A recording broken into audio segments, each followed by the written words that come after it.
ಅಂದುಕೊಂಡ ಹಾಗೆ ಇವತ್ತೇ ಲೋಕಸಮರದ ಡೇಟ್ ಫಿಕ್ಸ್ ಆಗಿದೆ. ಆದರೆ ಅಸಲಿ ಮತದಾರ ಪ್ರಭುಗಳ ಒಲವು ಈ ಕ್ಷಣಕ್ಕೆ ಯಾರ ಪರವಾಗಿದೆ?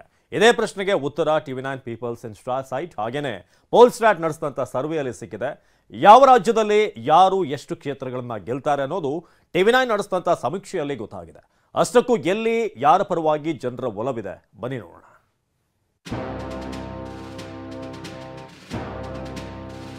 We'll do it in 7 phases.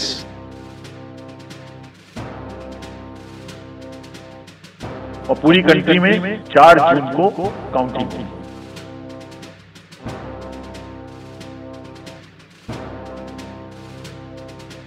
ಪ್ರಜಾಪ್ರಭುತ್ವದ ಅತಿ ದೊಡ್ಡ ಹಬ್ಬಕ್ಕೆ ಮುಹೂರ್ತ ಫಿಕ್ಸ್ ಆಗಿದೆ. ಏಪ್ರಿಲ್ 19ರಿಂದಲೇ ದೇಶದಲ್ಲಿ ಲೋಕಸಭೆ ಚುನಾವಣೆ ನಡೆಯಲಿದೆ. ಬರೋಬ್ಬರಿ 7 ಹಂತಗಳಲ್ಲಿ ನಡೆಯಲಿರೋ ಅತಿ ದೊಡ್ಡ ಚುನಾವಣೆಗೆ ಭರ್ಜರಿ ಸಿದ್ಧತೆ ನಡೀತಿದೆ. ಆದರೆ ಚುನಾವಣೆಗೂ ಮುನ್ನವೇ ಮತದಾರ ಪ್ರಭುಗಳ ಒಲವು ಯಾರ ಪರವಾಗಿದೆ ಅನ್ನೋದು TV9 ನಡೆಸಿರೋ ಬೃಹತ್ ಸಮೀಕ್ಷೆಯಲ್ಲಿ ಹೊರಬಂದಿದೆ.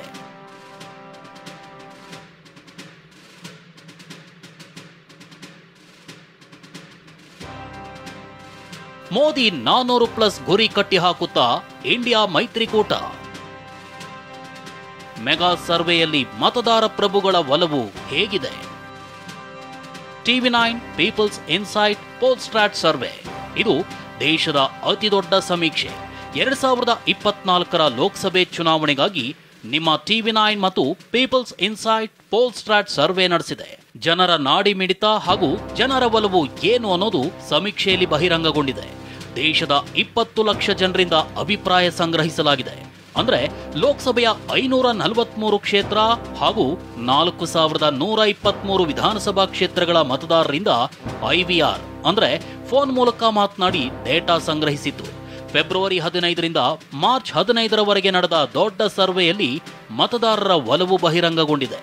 ಹಾಗಾದ್ರೆ ಒಂದೊಂದೇ ರಾಜ್ಯದಲ್ಲಿ ಲೋಕಸಭಾ ಚುನಾವಣಾ ಕಾವು ಹೇಗಿದೆ ಅನ್ನೋದನ್ನ ಅಂಕಿಅಂಶಗಳ ಜೊತೆ ವಿವರಿಸ್ತೀವಿ ನೋಡಿ.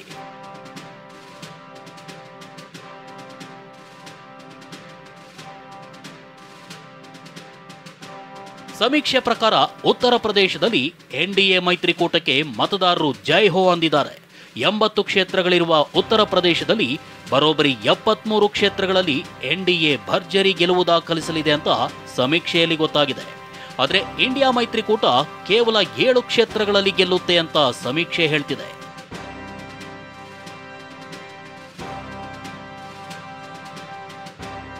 ಇನ್ನು ಬಿಹಾರದಲ್ಲೂ NDA ಮೈತ್ರಿಕೂಟಕ್ಕೆ ಮತದಾರರು ಫಿದಾ ಆಗಿದ್ದಾರೆ ಅನ್ನೋದು ಸಮೀಕ್ಷೆಯಲ್ಲಿ ಗೊತ್ತಾಗಿದೆ. ಅಂದ್ರೆ ಬಿಜೆಪಿ ಮತ್ತು JDU ಮೈತ್ರಿಯ NDA ಬರೋಬ್ಬರಿ 38 ಸ್ಥಾನಗಳಲ್ಲಿ ಗೆಲ್ಲುತ್ತೆ ಅಂತ ಸಮೀಕ್ಷೆ ಹೇಳ್ತಿದೆ. ಬಿಹಾರದಲ್ಲಿ ಇಂಡಿಯಾ ಮೈತ್ರಿಕೂಟ ಕೇವಲ 2 ಸ್ಥಾನಗಳಲ್ಲಿ ಗೆಲ್ಲಲಿದೆ ಅಂತ ಸರ್ವೆ ಹೇಳ್ತಿದೆ.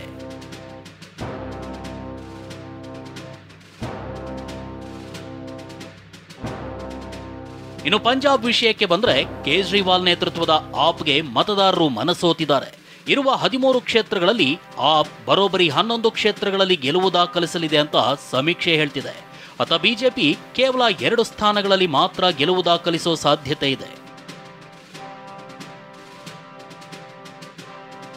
ಸರ್ವೆ ಪ್ರಕಾರ 25 ಲೋಕಸಭಾ ಕ್ಷೇತ್ರ ಇರುವ ರಾಜಸ್ಥಾನದಲ್ಲಿ ಬಿಜೆಪಿ ಗೆಲುವಿನ ಕೇಕೆ ಹಾಕಿದೆ.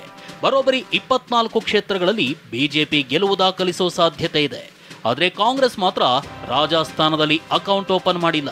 ಇತರರು 1 ಸ್ಥಾನಕ್ಕೆ ಖುಷಿ ಪಟ್ಟಿದ್ದಾರೆ. ಇನ್ನು ಮಧ್ಯಪ್ರದೇಶದಲ್ಲೂ ಮೋದಿ ಮ್ಯಾಜಿಕ್ ಕಮಾಲ್ ಮಾಡುವ ಸಾಧ್ಯತೆ ಇದೆ. ಅಂದ್ರೆ 29 ಲೋಕಸಭೆ ಕ್ಷೇತ್ರ ಇರುವ ಮಧ್ಯಪ್ರದೇಶದಲ್ಲಿ ಬಿಜೆಪಿ 28 ಕ್ಷೇತ್ರಗಳಲ್ಲಿ ಗೆಲುವು ದಾಖಲಿಸಲಿದೆ ಅಂತ ಸರ್ವೆಯಿಂದ ಗೊತ್ತಾಗಿದೆ.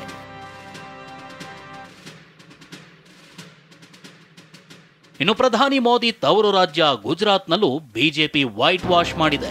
ಅಂದ್ರೆ ಗುಜರಾತ್ನಲ್ಲಿರುವ 26 ಲೋಕಸಭೆ ಕ್ಷೇತ್ರಗಳಲ್ಲೂ ಕೇಸರಿ ಪಡೆ ಜಯಕ್ಕೆ ಮುತ್ತಿಕ್ಕಿದೆ.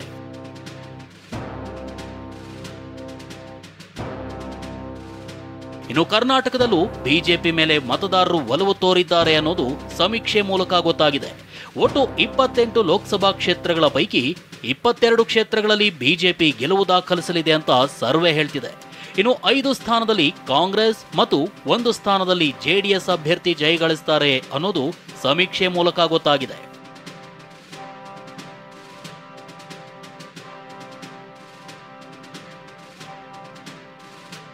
ಪಕ್ಕದ ತಮಿಳುನಾಡಿನಲ್ಲಿ ಇಂಡಿಯಾ ಮೈತ್ರಿಕೂಟ ಭರ್ಜರಿ ಗೆಲುವು ದಾಖಲಿಸಲಿದೆ ಅಂತ ಸಮೀಕ್ಷೆ ಮೂಲಕ ತಿಳಿದು ಬಂದಿದೆ. ಅಂದ್ರೆ 36 ಕ್ಷೇತ್ರಗಳಲ್ಲಿ ಇಂಡಿಯಾ ಮೈತ್ರಿಕೂಟದ ಅಭ್ಯರ್ಥಿಗಳ ಪರ ಮತದಾರರು ಒಲವು ತೋರಿದ್ದಾರೆ ಎನ್ನಲಾಗ್ತಿದೆ. ಆದರೆ ಎನ್ಡಿಎ ಮೈತ್ರಿಕೂಟ ಕೇವಲ 3 ಸ್ಥಾನಗಳಲ್ಲಿ ಗೆಲ್ಲಲಿದೆ ಅಂತ ಸಮೀಕ್ಷೆ ಹೇಳ್ತಿದೆ. ಇದಿಷ್ಟೇ ಅಲ್ಲ, ತಮಿಳುನಾಡಲ್ಲಿ ಡಿಎಂಕೆ ಬಹುಪಾಲು ಕ್ಷೇತ್ರಗಳಲ್ಲಿ ಗೆಲುವು ದಾಖಲಿಸಲಿದೆ ಅನ್ನೋದು ಸಮೀಕ್ಷೆ ಮೂಲಕ ಗೊತ್ತಾಗಿದೆ. ಇನ್ನು ಒಡಿಶಾದಲ್ಲಿ ಬಿಜೆಡಿ ಕಮಾಲ್ ಮಾಡುವ ಮುನ್ಸೂಚನೆ ಸಿಕ್ಕಿದೆ. ಇನ್ನು ಕೇರಳದಲ್ಲಿ ಇಂಡಿಯಾ ಮೈತ್ರಿಕೂಟಕ್ಕೆ ಮತದಾರ ಪ್ರಭುಗಳು ಫಿದಾ ಆಗಿದ್ದಾರೆ. ತೆಲಂಗಾಣದಲ್ಲೂ ಇದೇ ವಾತಾವರಣ ಇದೆ.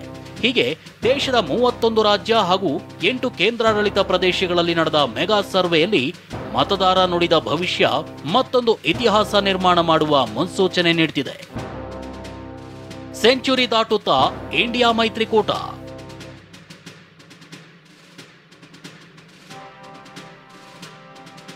ಹೋದಲ್ಲಿ ಬಂದಲ್ಲಿ 400 ಪಾರ್ ಅಂತಿದ್ದ ಮೋದಿ ನೇತೃತ್ವದ ಎನ್ಡಿಎ ಮೈತ್ರಿಕೂಟ 376 ಕ್ಷೇತ್ರಗಳಲ್ಲಿ ಗೆಲ್ಲಲಿದೆ ಅಂತ ಸಮೀಕ್ಷೆಯಲ್ಲಿ ಬಹಿರಂಗವಾಗಿದೆ. ಉಳಿದಂತೆ ಇಂಡಿಯಾ ಮೈತ್ರಿಕೂಟ ಶತಕದ ಗಡಿ ದಾಟಿ 133 ಸ್ಥಾನಗಳಿಗೆ ತೃಪ್ತಿಪಟ್ಟುಕೊಳ್ಳಲಿದೆ. ಇನ್ನು 34 ಕ್ಷೇತ್ರಗಳಲ್ಲಿ ಇತರೆ ಪಕ್ಷಗಳು ಗೆಲ್ಲಲಿವೆ ಅಂತ ಸರ್ವೆ ಹೇಳ್ತಿದೆ. ಈ ಮೆಗಾ ಸರ್ವೆಯಲ್ಲಿ 3ನೇ ಬಾರಿಗೂ ಮೋದಿ ಕಮಾಲ್ ಮಾಡುವ ಮುನ್ಸೂಚನೆ ಸಿಕ್ಕಿದೆ. ಆದರೆ ಅಧಿಕಾರದ ಗದ್ದುಗೆ ಏರುವ ಕನಸು ಕಾಣ್ತಿರೋ ಇಂಡಿಯಾ ಮೈತ್ರಿಕೂಟದ ನಾಯಕರಿಗೆ ಮತದಾರರು ಆಘಾತ ನೀಡಿರೋದು ಸಮೀಕ್ಷೆಯಲ್ಲಿ ಬಯಲಾಗಿದೆ. Bureau report, TV9.